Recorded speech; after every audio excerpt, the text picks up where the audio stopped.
Welcome back to the Liberating Generations podcast. I'm Regan Claire, and this is my mother, Dr. Keesha Ewers. In this episode, we are going to explore the relationship between generational and personal trauma and your libido, intimate relationships, and sexual health. Susan Bratton is a champion and advocate for all who desire passionate relationships. Whether you enter Susan's world through a sexual health problem you need to solve, intimacy skills you want to learn, or bedroom communication techniques to ignite your connection and pleasure, she offers a world of good to apply to your love life.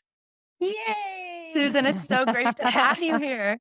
Well, it's so nice to meet you, Reagan, and so great to be co-creating again with you, Keesha. I mean, that Rewriting Your Libido Story segment that we did together was extraordinary. And I know how many people it's helped for us to share our own ways of helping people cope with intergenerational sexual trauma that I was really excited to see that you're launching your podcast and Yeah. very happy to be one of your early guests. So oh man, what a big, heavy, sticky, webby, painful issue. Intergenerational sexual trauma is like, can you think of a more difficult, giant, painful topic than that? I don't know. No, I'm I not know. sure. It's up in the hall. It's in the pantheon of big, painful topics, It is. It is. And, as a sexologist, this is one of the things, and a trauma-informed therapist that I work with people all the time. And you and I have shared stages together, and I absolutely love your approach and how you work with people. And this, you're right. This is the web sticky, when people come to me and say, I'd like to be on hormones. And then I start asking those questions like, well, when's the last time you had a libido level you were satisfied with? And then they say never. Yeah. That's 50% of people, by the way, that I see Yeah. that say, well, I never have. Then what I found in my research that points to mood disorders, mental illness, and a history of sexual trauma of some kind. Yeah. And so this is a big, deep pool we're diving into. And of course, I always think that however we arrive in what we're doing in the world is because we have our own personal story. And I just want to invite you, as you explore this word intergenerational and attach trauma to it, and then we think about the sexual health aspect that you just described, do you have a personal story of intergenerational trauma? Oh gosh, of course I do. Yeah. Yeah. I was thinking about that and thinking about how there's also not just the sexual trauma that's happened to our mothers, our fathers, our grandparents, our great grandparents, where it's come down line in our bones, in our genetics. But that even now in today's society and culture, it's very hard to be a sexual being. It's weird and stuff is screwed up. And, between the patriarchal issues that we're dealing with. And I spend a lot of my time talking about what matriarchal sexuality looks like. Because I actually feel like if we had sex the way women need to have sex, their male-bodied partners would be a lot happier and more satisfied too. And so I spend a lot of time talking about that. And so it's a combination of culture and trauma and intergenerational trauma and genetics. So it's genetics and epigenetics. And religion, let's not forget. Well, that to me is culture. Yeah. So religious repression, shaming, the Madonna whore, all of We'll that. dive into all those. Yeah. All of that stuff is definitely the cultural moray of holding us down. And when I peel away all that stuff, what I get, where I net out is I'm going to oppress you because I'm afraid of you. Yeah. And so I think sexual trauma is so rooted in fear, whether that's religious repression or power dynamics or what have you. Even one of the most common things that I hear, and I will get to my story, but I wanted to set a frame for it too. How I think about it is extremely dimensional. It's like practically freaking quantum how I think about it, right? I think about it all the way in the past, all of society, projecting out into the future. It's a very multidimensional experience for me. And when you start to begin to talk to people in that way, it opens it up and takes it less off of that individual thing or series of Exactly. things that happened to you so that Mhm. you can begin to understand where it all comes from. So I really love what you're doing here. So, my greatest wound became my greatest gift. Mm. And my greatest wound was that I was abused as a child by my stepfather, beaten and sexually molested repeatedly, repeatedly, repeatedly. My mother was in no way capable of dealing with it and therefore denied it. And I thought I put it all behind me, and it reared its ugly head for me. I thought I had worked through it in my 20s, and it reared its ugly head for me in my 30s, my 40s, let me say that again. My 40s, when over a decade into my marriage, I didn't think I was going to stay with my beautiful, wonderful husband, who I will now celebrate 30 years of marriage to this year. Congratulations. Yeah. And, you think it doesn't have me anymore, and it always has you. Yeah. Your traumas inform how you show up in the world, whether you have rationalized and dealt with them and come to compassion for your transgressors, which was a big part of the healing for me. Mhm. And subsequently, I've also learned a very interesting thing through some work that I've been doing. One of the things that I did, I'm just going to take a little tangent here because it adds to the story, I think, of this generational trauma. Yeah. And that is that two things I want to say. Number one, I'm having the best sex of my life at 61. I'm having wonderful, satisfying sex. My genitals are in great working order. I've done a lot of regenerative therapies. I've learned a ton of skills by teaching them to people for decades. So, no matter where you are as you listen to this podcast, you can get pretty darn whole. You can get pretty incredibly satisfied with yourself and your body and your partner. And it's all just learned skills. So I think that's an important thing to say. The second piece that I wanted to add in right here is that there's the physical trauma and the emotional trauma. But that piece where I talked about genetics and epigenetics, I think is very interesting because there's about 20% of people who don't, if you take all the people who, if you ask them, do you have the intimacy and connection that you desire? Are you fully satisfied with your sexuality? And you take all those people who say no. Some of them it's because of health issues, because your health and your libido are two sides of the same coin. Some of them it's specifically sexual health, and there's so many things we can do now to remediate and reverse things that happen to us as we age. So we have great genitals till the day we die that work really well and are highly orgasmic. But then there's this group of people for whom betrayal is the trauma they can't get over. So when we talk about trauma, a lot of times we're thinking about things like what happened to me, which is sexual abuse. Well, Yeah. it's also a very, very, in very, very great form, betrayal. Yeah. It's complete betrayal. And interestingly enough, there are some genetic SNPs that make some of us struggle way more to get over trauma and betrayal than others. And part of it is in the serotonin and dopamine area of genetic information. And we're just scratching the surface of this stuff. But why is it that person A can move through it Yeah. and work with a sexologist, a psychotherapist, a trauma healer, an embodied or somatic trauma healer, which of course is, I think, a big part of sexual healing is you can talk all you want, but until you move that out of the enteric nervous system with touch, with trusted touch, and open that armoring again, you can't really get anywhere. But there's 20% of us, and that's a rough estimate. We don't have a lot of tools for genetics yet, or a lot of research on this. Mhm. But in my work, I've seen 20% of people, they are stuck and they're stuck forever. And I'm like, why? Why are they stuck? And here's what I found out. This is just a little scratch into a surface of a possible huge open portal to trauma healing. And it is that there are people for whom when the trauma happens, every time they think about the trauma, it's just as painful to them as it was the day it happened. And they can't stop thinking about the trauma.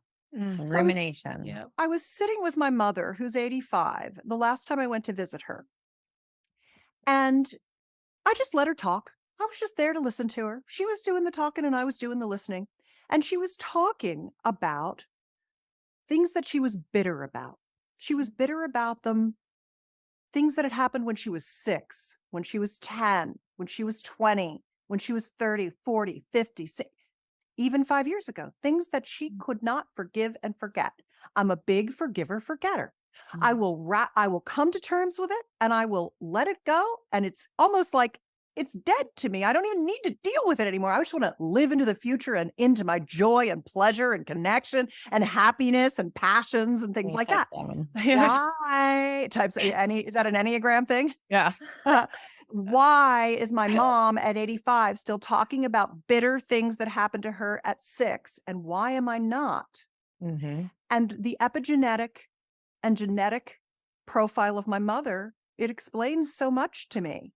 Because she can't let go because it wounds her every time she thinks about it and she can't stop thinking about it. And that was so healing for me Yeah. and so clarifying for me.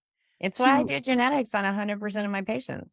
That's so interesting. I So won't you're work with already there, of people course, unless Keesha. I get their genetics because it informs not everything.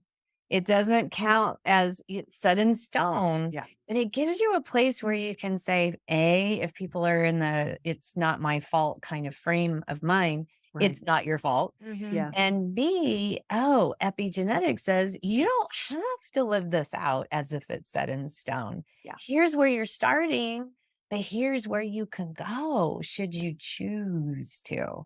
Yeah. And that's huge right there, right? We talk about neuroplasticity. We talk about all of these things that, we can expand and shorten telomeres with our thoughts.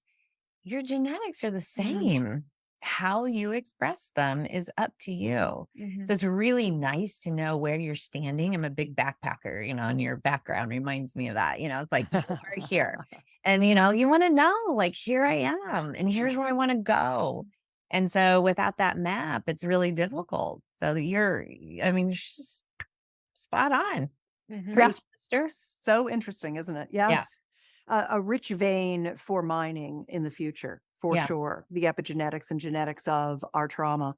And, so going back to really what precipitated my true breakthrough in healing from being molested and beaten repeatedly as a child and not being championed by my caring parent or parents was that my parents didn't have the resources to even face what was happening to me because of their own intergenerational trauma.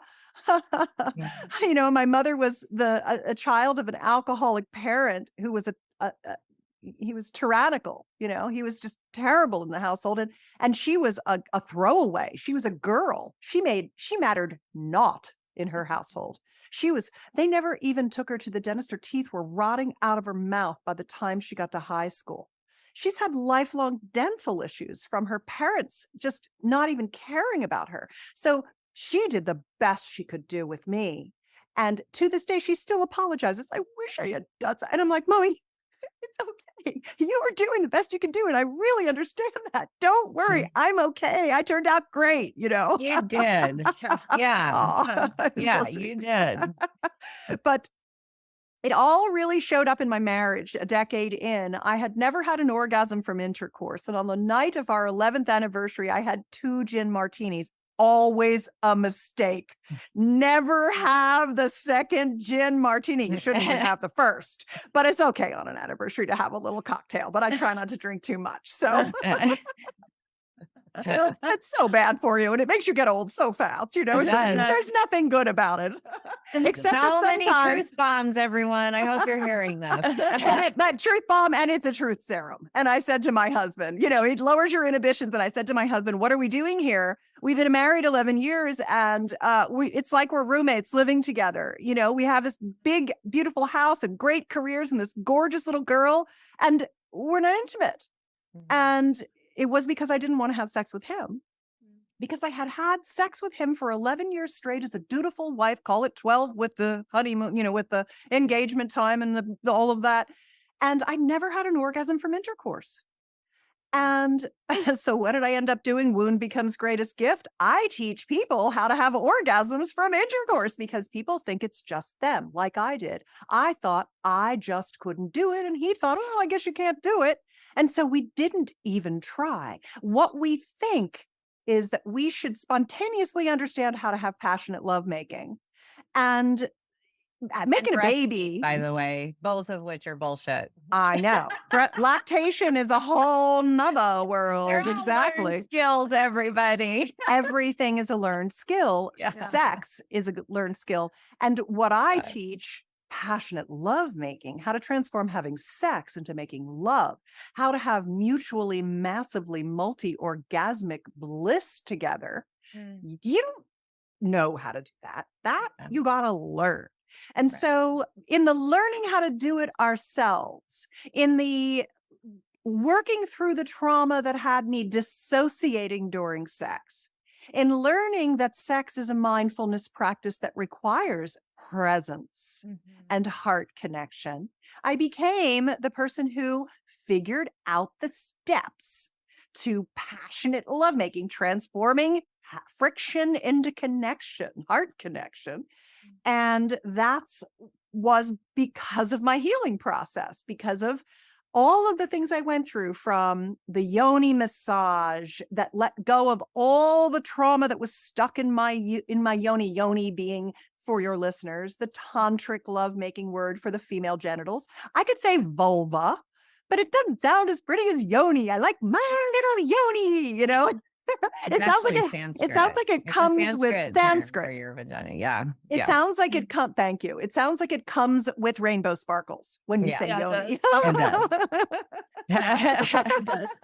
So I just like it better. So I just teach it. This is the word I use for most of the time for the vulva. But it was, the release work, the letting go of the armoring and the trauma, the staying present, the getting my heart connected to my husband. I had armored myself so much that even if we had learned how to cross the gasm chasm, close the orgasm gap between how easy it is for him, how hard it was for me, if I hadn't learned and gone through all those experiences, I would have never had the passionate connection. I would have maybe had good orgasms, but I wouldn't have had the passionate connection because I was so armored, both emotionally and physically.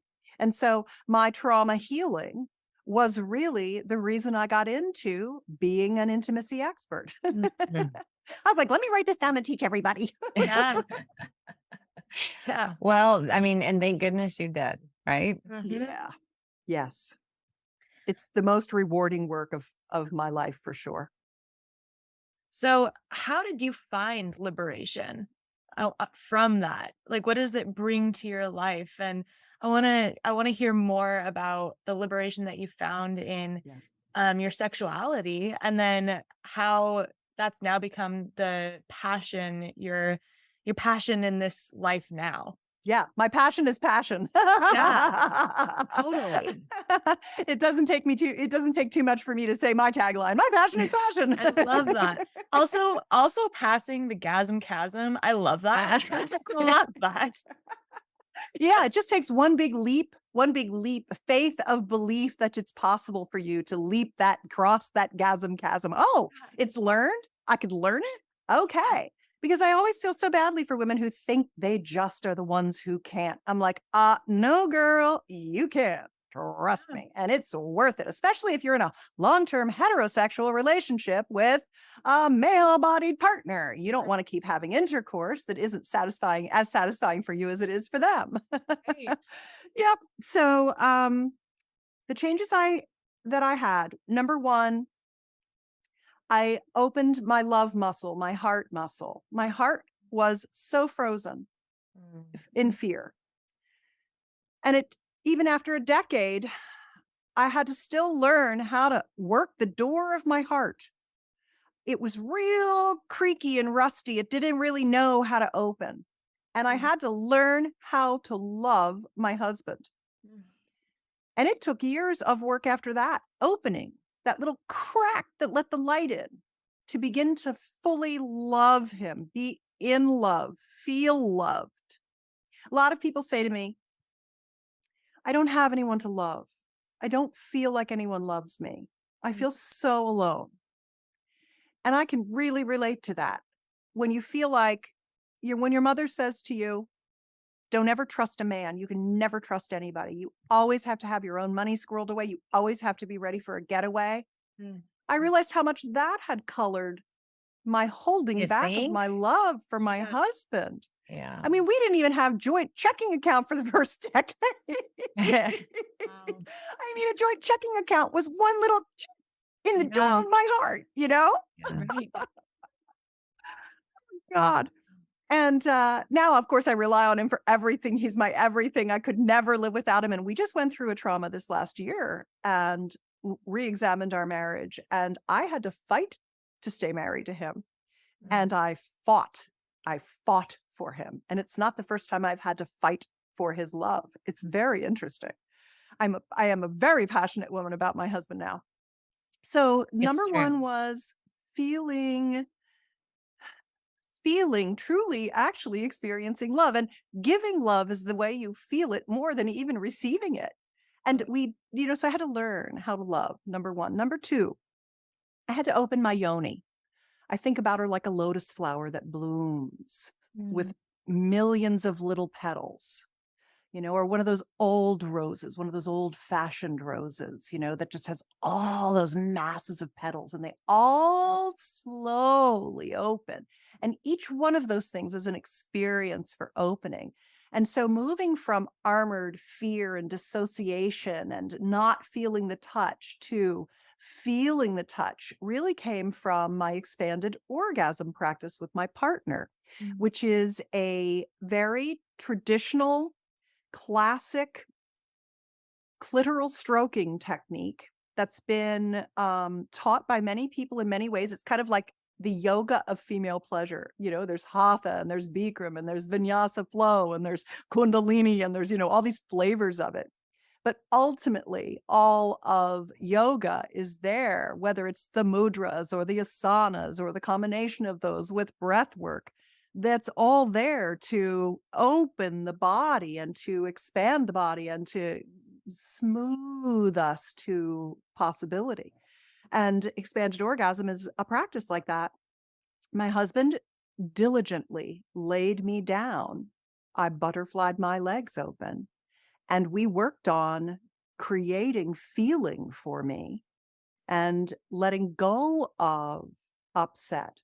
I howled, I cried, I screamed, I sobbed, I jerked around. My legs wanted to run away. And I just stayed with it. And he just stayed with the yoni pleasuring until I began to feel again, until I began to open to him, until I began to have orgasms from his touch.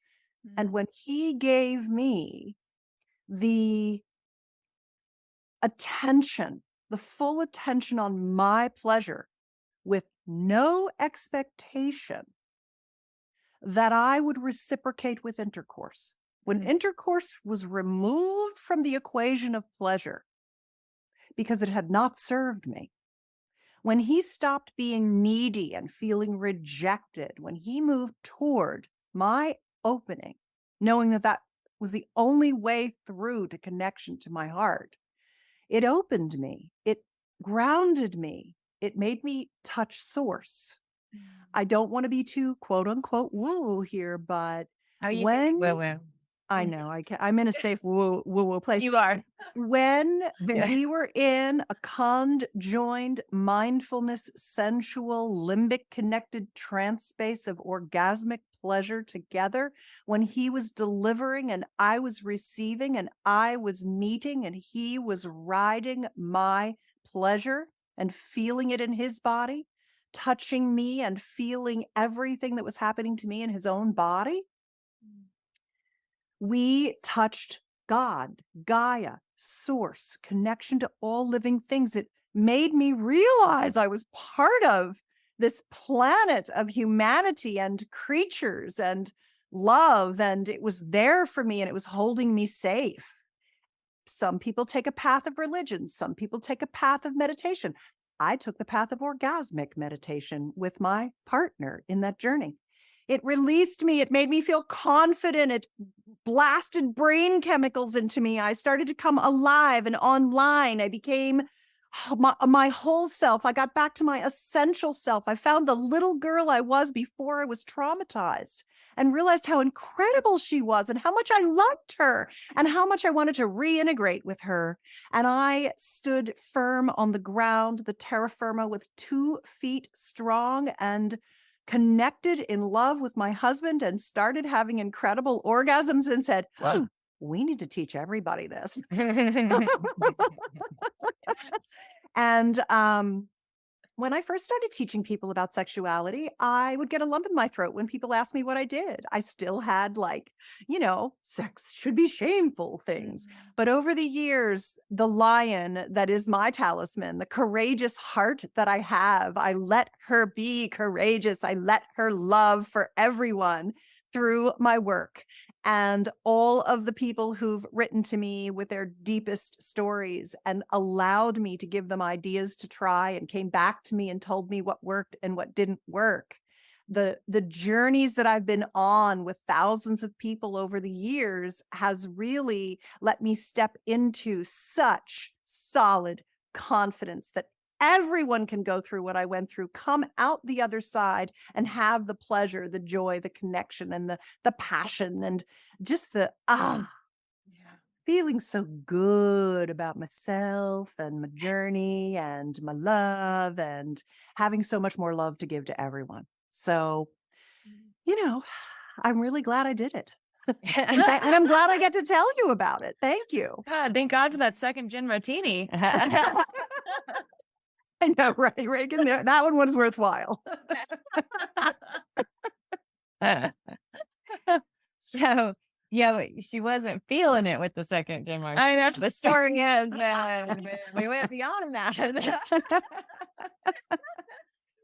So you talk a lot about the tsunami of shame that really engulfs a lot of our society. You started out when we were talking about, our cultures still, we're supposed to have gone through and come out the other side of the sexual revolution. And yet here we are with still a whole lot of shame. And so do you want to speak a little bit to that and what you observe? Yeah.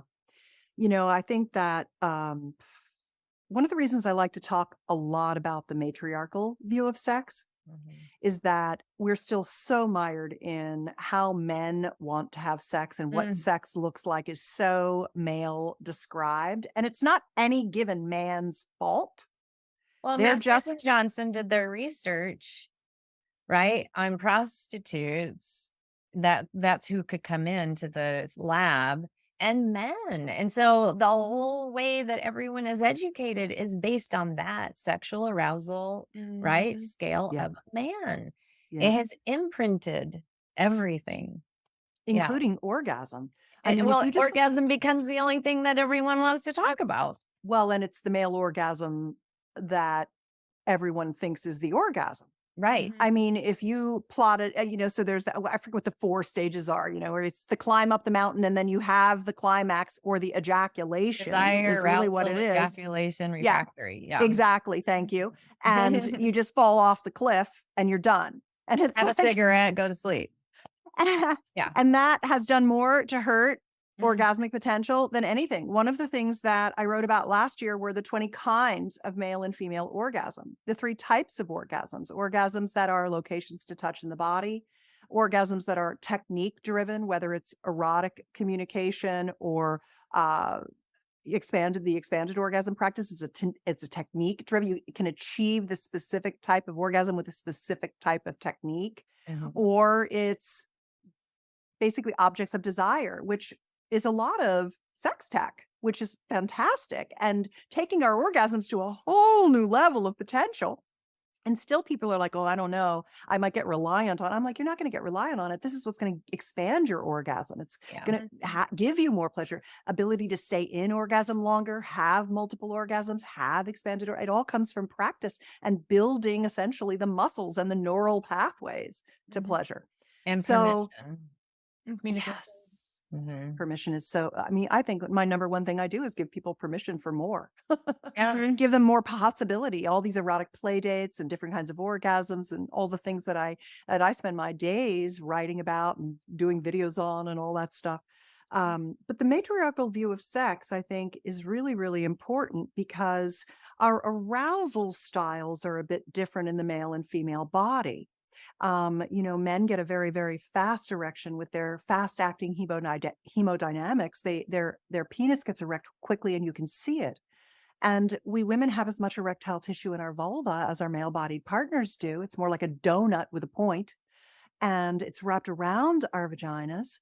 And yet we aren't really tuned into our level of tumescence or engorgement, our readiness. It takes us a long time to get that blood plasma down into our pelvic bowl to seep through the vaginal mucosa to get ourselves lubricated. Our partners are like, boing, let's go. Everything's focused on intercourse. So it's kind of, I call the typical patriarchal style of sex, grab a boob and stick it in. Or And holding that erection becomes the female body person's job, right? If you take too long, I might lose my erection. Right. Especially Oh my when you God. get to a specific age and beyond, then it becomes like, I'm the caretaker of your erection. That's a big thing that happens, that is never talked about. Yeah. Like, your erection is not my job. yeah, Yeah. Oh God. yep, exactly. Oh, Yeah. and it's okay to go hard, go soft, get hard again. Right. That's a practice. And that Yeah. Right. comes from allowing turn on to build during a lovemaking session. And not And attaching to outcome. And if it goes down, going, oh no, that might not come back. Men do that, right? yeah, No. Yeah.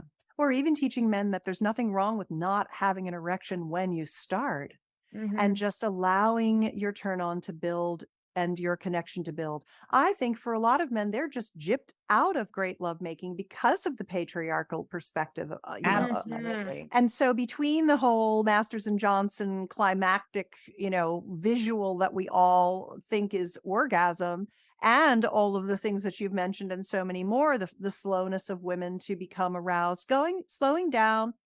One guy said to me, hey, I tried that technique and oh my God, it worked. She had the best orgasms we've ever had in our life. And I'm like, well, what technique was it? I've got hundreds. And he said, I slowed down. And I was like, well, that's technically not a technique. That was just a good little piece of advice, but slowed down. Right. So going at her pace, allowing yourselves the desire to build, that sex isn't intercourse, that sex is lovemaking, that is all kinds of things from full body touch to yoni and lingam massage to oral pleasuring to words of adoration and appreciation to sexy dancing to whatever it might be. It's, all these fun things we can be doing. And intercourse is one of those things, a very important one. I don't want to deprecate it because it's an incredible experience if you're a male and female partnered, if you're in male and female bodies. It's learning the skill to have both be mutually orgasmic during that experience is one of the things to learn. But let's level the playing field such that we get good at all of Right. manual pleasuring, kissing, breast play. I mean, our mouth and our breast are connected to our yoni and they get left behind. And they're really what gives us, if we stood for our clitoral erection, the way that society stands for the male erection, we would be thinking a lot of things about how engorged am I? Am I lubricated yet? Have I had enough pleasuring? And I don't even like the word foreplay. I want to get rid of Yeah. this whole foreplay sex thing because everything should be sex and it all should be as pleasurable as foreplay and go on much, much, much, much longer till we're all ready to go and everything feels incredible. If we could just get enough time and attention to the female pleasure,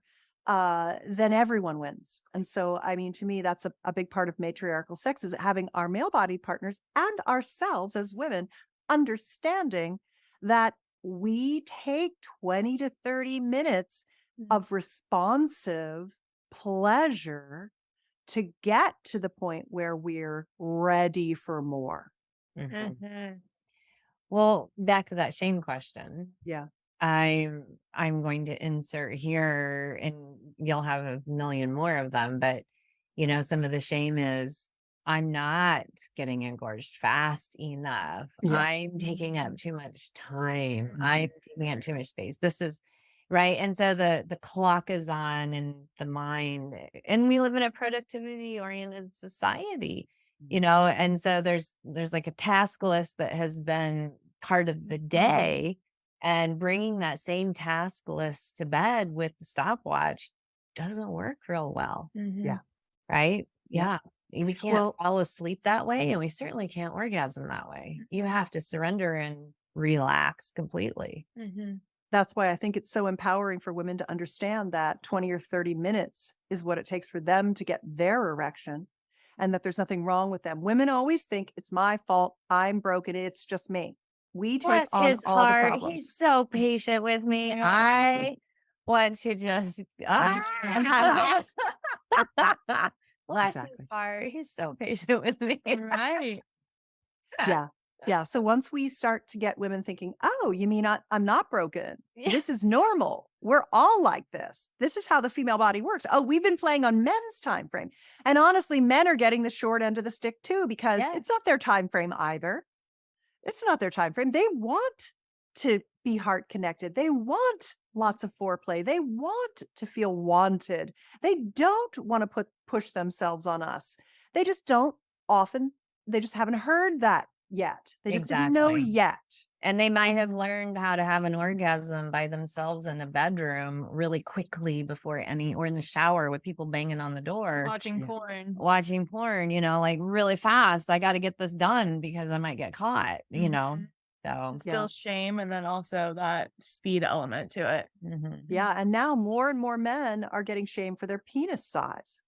Yeah. I mean, that's also now men are getting on the level playing field with women where they watch porn. I actually just saw a piece of research that said that two researchers looked at art through the ages, and they found art that was that depicted nude men, and it had to have the symmetry of the golden ratio of the facial structure so that they knew that the artist understood human body perspective. And then they measured penis size and categorized penis size by eras of art. So medieval art, Renaissance art, all the way up to modern day art.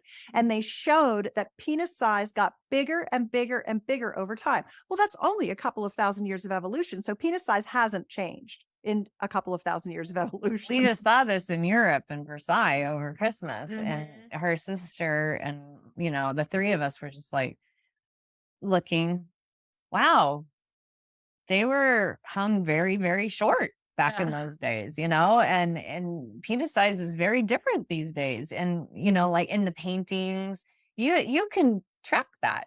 Yes. Yeah. Yeah. So now you've got, okay, penis size is visually, we're depicting it in our society through our arts as being bigger and bigger.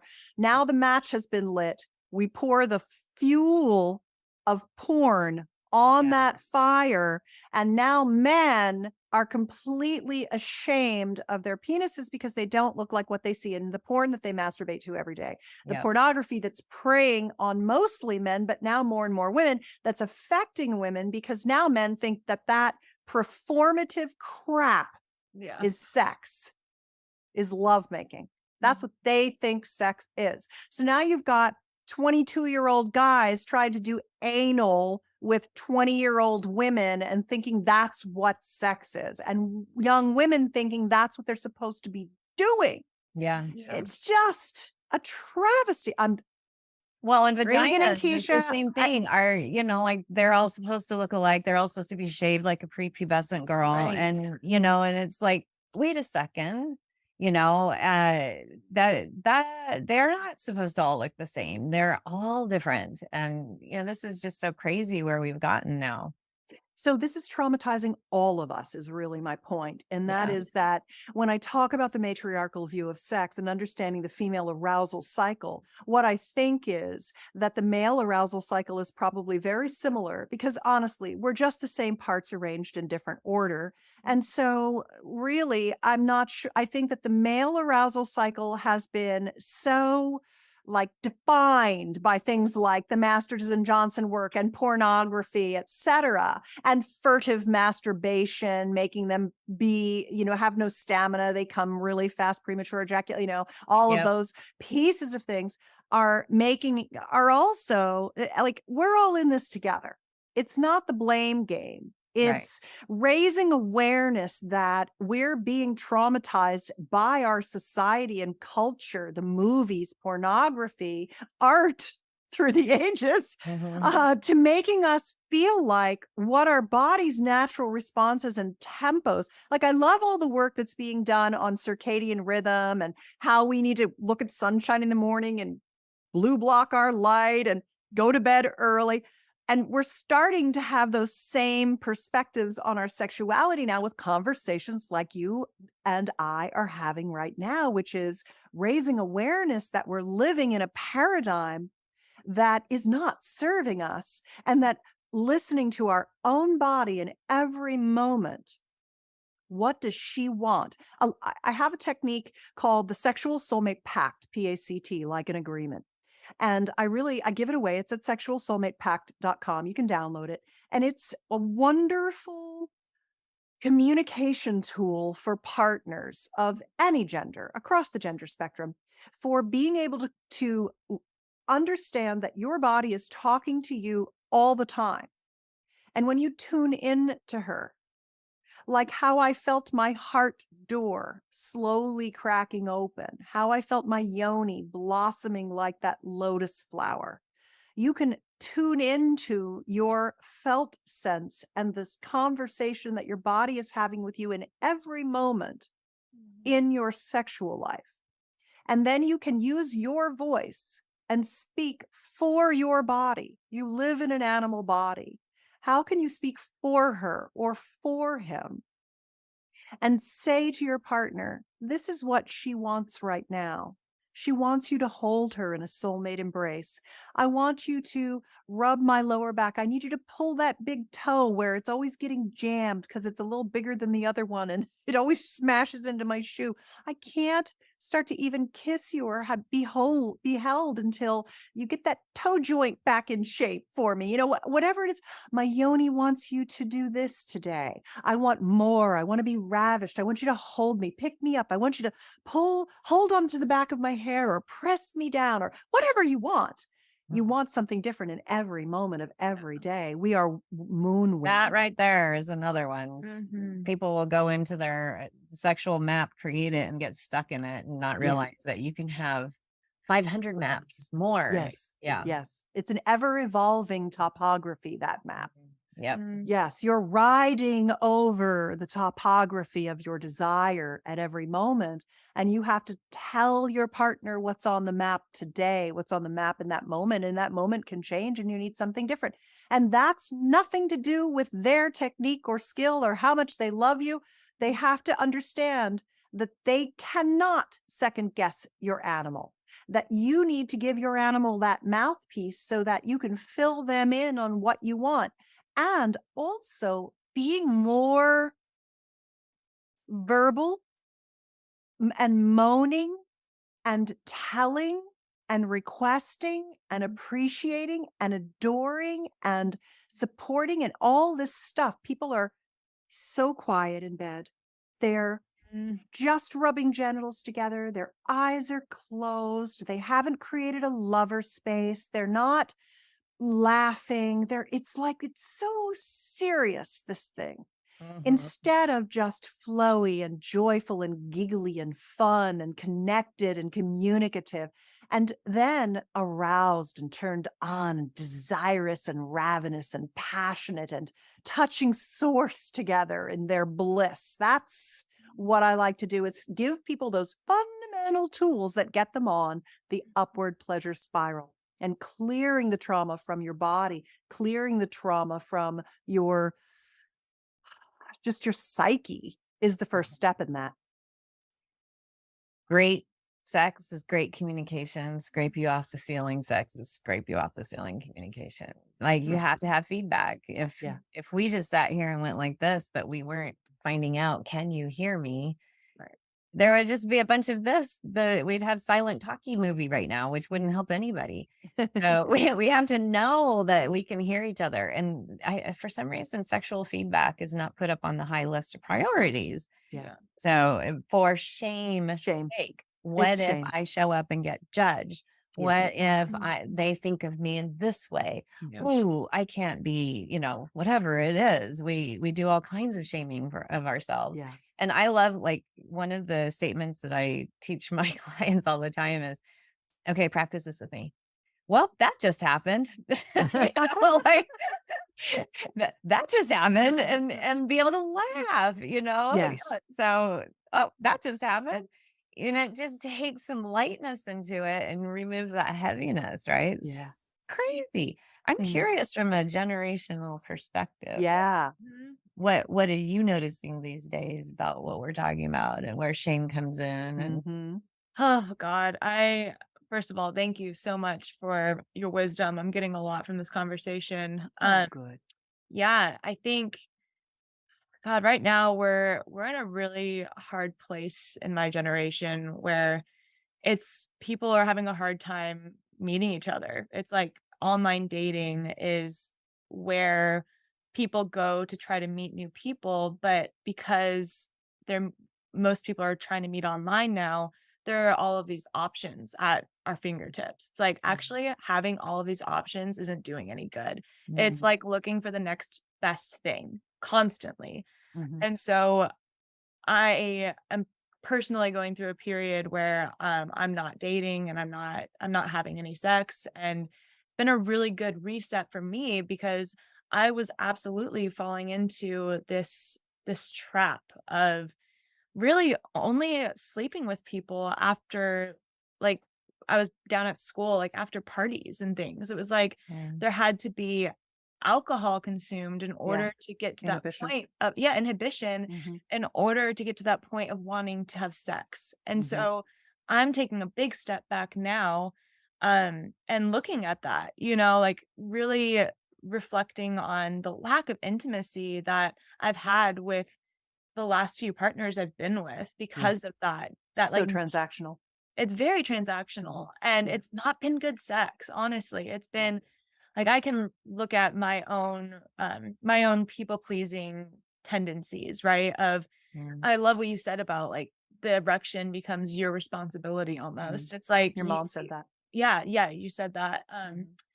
It becomes your responsibility almost, and that's so problematic. It's not your responsibility. And yeah, so in this generation that we're in right now, I think it is extremely performative. I think the porn industry has done a really big disservice Me too. to the men that are in my age demographic. Yeah. It's just it's desensitized now. It's not. You talked about your process of opening your heart, of really becoming vulnerable, and that is such an important process in regard to lovemaking. But lovemaking isn't what a large majority of our population is having. It's not lovemaking. It is this transactional thing Mhm. that lasts 30 seconds and then it's over. So I think this conversation is extremely important to have, Yeah. especially for the people that are my age. It's like we're all so scared right now to be vulnerable. We're so scared of getting hurt. And I think that that is every single age. It's not just when you're in your 20s. Mhm. I think it's common. I think being a human is hard and it's scary sometimes, and we want to protect ourselves. And so we oftentimes, the answer is having a shield in front of our hearts. Mm. And so I think what you said about like the first step being really opening your heart, whatever that looks like to you, and making sure you're with a person that it's not this random person that you've just met. It's like someone that you know that you can trust. Yeah. Trusting the person you're with and also trusting yourself. Trusting yourself. Yeah. Yeah. I think the pandemic has had a big influence on Yeah. the sex lives of a lot of Yeah, people in different Yeah. generations now too. Yeah. I agree. It really has. Mhm.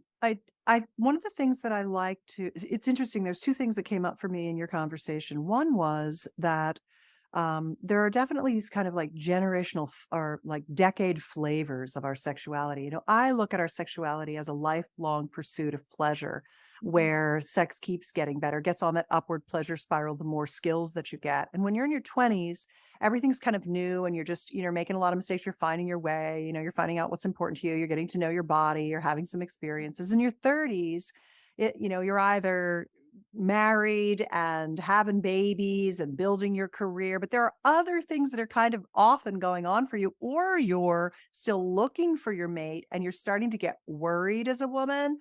Like, Mhm. am I going to find somebody that I can love and trust enough to have family if I want to have them? And it can be a time of either feeling like you're disconnected from yourself because you're doing so many things, or you're not connected at all because you're not finding the person you want to connect with. It's very like polar. There's a lot of like polar experiences in the 30s. And then in the 40s, you start to actually have enough life experiences. You come into yourself in your 20s, everything's new and you're kind of like going along. In your 30s, you're starting to individuate and you get really judgy because of that individuation. And so you look at, okay, I don't like this person. I don't like this person. Maybe this person, maybe, you have to separate yourself and who you are becoming from what you used to do. In your 40s, you are like, oh, well, now I know a bit more what I want and I got to go out and find it, or I got to create it, or I got to have it. And you start to stand for yourself and you're a little bit more confident, but you also reparent yourself. You have your quote unquote midlife crisis, the stupidest phrase in the universe, which I really think is coming into your own maturation. Midlife repair. Midlife repair. That's a good one, I like Keesha. that. Figured you'd have something good for that. No, you go back and you kind of reparent yourself as your mature self, the way you want to be, growing yourself up. You grow yourself up in your 40s. Right. Yeah. In your 50s, you begin to feel your mortality at the Mhm. same time that you begin to let go of a lot of your own judgment and criticism of yourself. You become more in love with yourself, and therefore your sexuality starts to get even better. So much better. so 50s are much better. They fantastic. really are. You Ugh, just kind of let go of your worrying about your imperfections and you yeah. lean into your pleasures.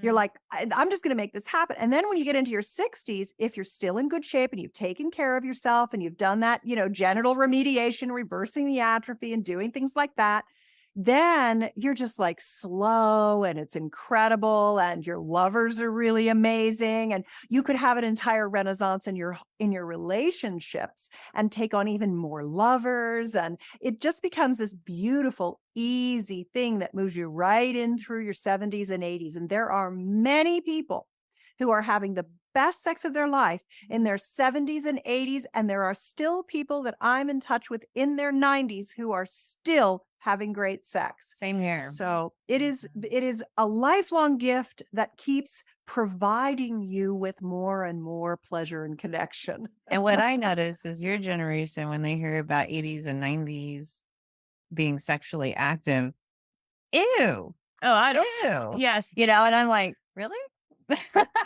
I have the opposite That's reaction. But interesting. yes, that is. Yeah, just like this youth-oriented society, and Yeah. yeah. So anyway, just food for thought. That was a really good recap of the Yeah. decades, by the way. Really. So I do want to say, like, I am 58, and I find that regular sexual activity, whether with a partner or with self, and making sure your adrenals and hormones and microbiome are all well Yeah. balanced, you don't Ooh, yeah. need vaginal regeneration. Like Mhm. my lining's fantastic, and so that's also very individual. Well, when I talk about vaginal rejuvenation specifically, Mm. I actually think that though your biome is great and that's the number one most important thing I think of all is the microbiome because from there everything stems it seems. Then you can have good hormone regulation and um, you've learned how to manage your stress and you've got your good adrenal system. That's great. Most people don't Mhm. and they need some help. They've had some atrophy. They've had some loss of lubrication. What I don't like are CO2 lasers, RF lasers. I don't like the hormesis style of vaginal rejuvenation that damages Mhm. so deeply that it's going to quote unquote restore you. I don't like those technologies. What I Mhm. do like are things like PRP. I like the Femi wave, which is like the Gaines wave for men. It's a much lighter, softer series of treatments that stimulates new tissue growth. I really like those things. I also like that VFit. Do you know about the VFit? It's the Mhm. intravaginal biomodulation device. I really like that. Vagina device is really good. Um, so there are many, and taking nitric oxide supplementation is really helpful because I do as our that. hormones decline, our nitric Yeah. oxide declines, and we don't get the blood flow where we And your want it to go. genetics will tell you if you need that, by the way. Mm. So that's really interesting because nitric oxide supplements can sometimes, if you do have herpes, can instigate Well, flare. that's arginine. I Yeah, recommend all citrulline. arginine, but it depends. Like those are all we have to make sure that you need it, right? Yeah, So I'm a Mhm. big fan of testing, not guessing. sure, Uh, of course. But you But can see like citrulline's very good.